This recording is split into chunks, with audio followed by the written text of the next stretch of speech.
Hi friends, எல்லாருக்கும் வணக்கம். இது நம்ம ஷேர்ஸ் வித் யூ சேனல். நம்ம சேனலுக்கு உங்கள் எல்லோரையும் வரவேற்கிறேன். நம்ம வீடியோ லாஸ்ட்டாக நம்ம பூஜை ரூம் கபோர்டை எடுத்து வைக்கிறத ஒதுங்க வைக்கிறத உங்களுக்கு நான் காட்டியிருந்தேன். இன்றைக்கி நம்ம தோட்டத்தை தான் காட்ட போகிறேன். நம்ம தோட்டத்தில் ஜாதி மல்லியெல்லாம் நல்லா தழுத்துருச்சுங்க. ஏற்கனவே மக்காச்சோளம் பக்கத்தில் போட்டிருந்து அதை கொளுத்துனாங்க பார்த்திங்களா, அதை கொளுத்துனதில் கருகி இருந்துச்சு. அந்த செடி எல்லாமே இப்போ எந்திரிச்சிருச்சு, எல்லாமே தழுத்துருச்சு. இப்போ செவ்வந்தி பூவெல்லாம் நல்லா நிறைய மொட்டு விட்டுருக்கு. அதில் இன்றைக்கி இந்த செவ்வந்தி பூக்கனில் இருந்து குட்டி குட்டி பிரான்ச்சு வந்திருக்கும் பார்த்திங்களா, அந்த பிரான்ச் எடுத்து வேறு ஜாடியில் வைக்கலாமான்னு பிளான் பண்ணியிருக்கேன். பார்ப்போம். இப்போ தான் நல்லா மொட்டு இந்த செடி வந்ததுக்கு அப்புறம் இப்போ தான் பூக்க போகுது. இத்தனை இந்த செடி எப்படா பூக்கும்னு பார்த்தே கண்ணெல்லாம் வீங்கி போச்சு பார்த்துக்கோங்க. தக்காளியெல்லாம் ஓஞ்சிருச்சு, நிறைய நல்லா காய்ச்சிருச்சுங்க. ஆனால் பயங்கரமாக காய்ச்சிருச்சு. ஒரு நாளைக்கு 5 கிலோ கூட இதில் காய்ச்சிருக்கு. இப்போ எல்லாமே நிறைய ஓஞ்சிருச்சு, காய் எல்லாமே ஓஞ்சிருச்சு. இப்போயும் ஆனால் ஒரு நாளைக்கு 1 கிலோ கொடுத்துரும். நல்லா காய்ச்சிருச்சுங்க. போதும்டான்னு சொல்கிற அளவுக்கு காய்ச்சிருச்சு நல்லா. அதனால் அழுகுன தக்காளியெல்லாம் இந்த பக்கமே தூக்கி எரிஞ்சிடுறது, திரும்பவும் முளைக்கட்டும் அப்படின்ட்டு. நம்ம குடமிளகா பார்த்திங்களா, பூத்துருக்கு பார்த்திங்களா, 5 செடி மேய்ஞ்சிச்சுங்க. நம்ம குடமிளகா விதை போட்டோம் பார்த்திங்களா, அதில் 5 செடி மேய்ஞ்சிச்சு. அன்னாச்சி பழம் தேஜஸ்ரீ வைக்க சொன்னான்னு வச்சுருக்கேன். இது அவன் நட்டு வச்சுருக்கா. வெங்காயம், சேவல் கொண்டையெல்லாம் நிறைய பூத்துருக்கு. ஆனால் அதோடு சேர்த்து வச்சு கட்டுறதுக்கு எந்த பூவும் இன்னும் இல்லை நம்மகிட்ட. கேந்தி பூன்னு சொல்லுவாங்க பார்த்திங்களா, அந்த கேந்தி பூ விதை போட்டு பார்த்தேங்க, ஆனால் வரவே இல்லை. இருந்துச்சுன்னா சேர்த்து வச்சு கட்டி கடவுளுக்கு கதம்பு மாலை போடலாம், சாமி போட்டாக்கு. ஆனால் நம்மளுக்கு கேந்தி பூ பூக்கலை. என்ன பண்ணுறது பார்ப்போம். இது நம்ம பச்சை கனகாம்பரம் வச்சது, பூத்துருச்சு பார்த்திங்களா. அக்கா கொடுத்து விட்டது. கனகாம்பரக்கண்ணா நிறைய கொடுத்து விட்ட பார்த்திங்களா. இல்லை அதோடு கொண்டு வரல, தனியாக நாங்கள் ஊருக்கு போயிருக்கல. பச்சை கனகாம்பரம் வீட்டில் இருக்கிறத பார்த்தோம். நம்ம வீட்லேயும் ஒரு கன்று வைப்போம் அப்படின்னு சொல்லிட்டு அதில் கீழே வேர் விட்டுருந்துச்சு பார்த்திங்களா. பிரான்ச் வந்து வேர்லேருந்து விட்டுருந்துச்சு. அதில் ஒரு பிரான்ச் எடுத்துகிட்டு வந்தேன். அது இப்போ பூத்துருச்சு. நம்ம வீட்லேயும் நம்மளும் செடி வச்சு வளர்த்துற மாட்டோமான்னு ஆசைப்பட்ட காலம் உண்டுங்க. நமக்கும் கடவுள் அதுக்கான ஒரு வாய்ப்பை கொடுத்துட்டாரு. எல்லோரும் வீட்டில் செடி வளர்க்குறத பார்த்து நம்மளும் வீட்டில் செடி வளர்க்க மாட்டோமா, பூக்கன்னு வளர்க்க மாட்டோமா, தோட்டம் போட மாட்டோமான்னு ரொம்ப ஏங்கியிருக்கேன். இப்போ வந்து நம்ம ஆசையெல்லாம் தீர்ந்து போச்சு பார்த்துக்கோங்க.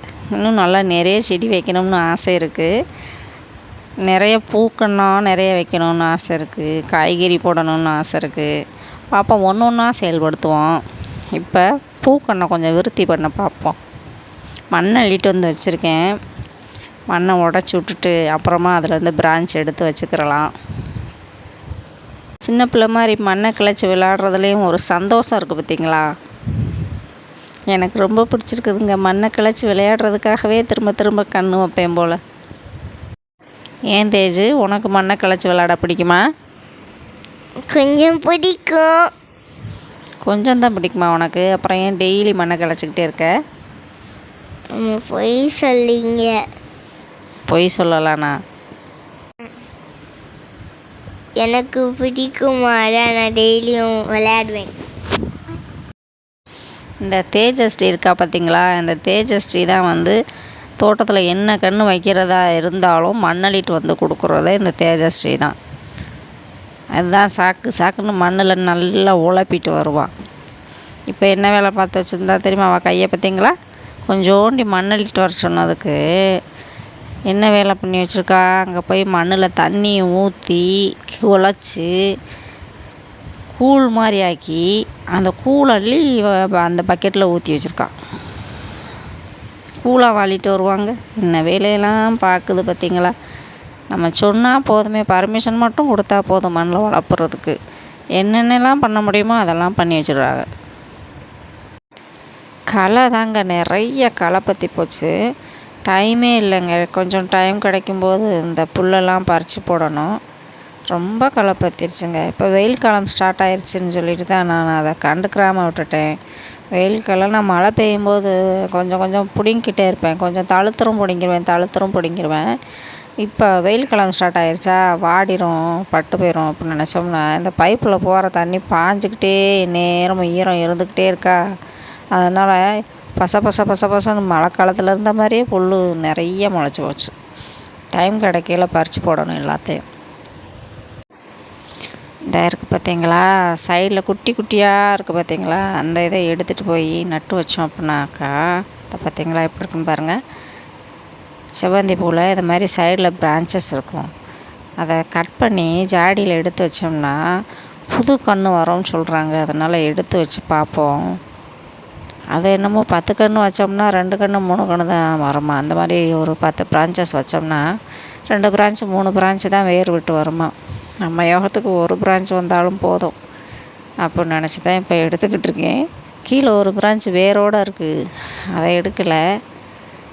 சைடில் இந்த செவ்வந்தி தண்டில் பிரான்ச் விட்ருக்க பாருங்கள், அதைத்தான் எடுத்துக்கிட்டு இருக்கேன். ஒரு 4 பிரான்ச் வந்துச்சு. அந்த 4 பிரான்ச்சை நட்டு வைப்போம்.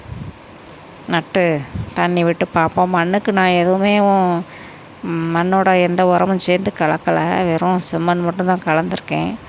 பார்ப்போம் நம்ம யோகத்துக்கு எப்படி வருது அப்படின்ட்டு. ஏன் தேஜு, எத்தனை செடி வரும்னு நீ நினைக்கிற? நான் எல்லாமே வரும்னு தான் நினைக்கிறேன். ஆனால் எனக்கு தெரியல எவ்வளோ வரும்னு. பார்ப்போம்.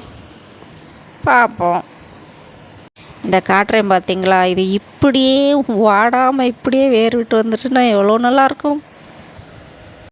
தேஜு சொன்ன மாதிரியே 4 கன்று வந்துடணுமா. ரொம்ப சந்தோஷமாயிருவேன் நான்.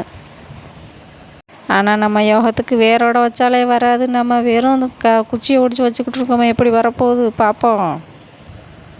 அதுலேயும் ஒரு உரமும் மிக்ஸ் பண்ணாமல். நம்ம சேனலில் வீடியோஸ் பார்க்குறவங்க நம்ம சேனலை சப்ஸ்கிரைப் பண்ணிக்கோங்க. அப்புறம் நம்மளோட வீடியோஸ் பிடிச்சிருந்தது அப்படின்னா உங்கள் ஃப்ரெண்ட்ஸ் அண்ட் ஃபேமிலிக்கு ஷேர் பண்ணுங்கள்.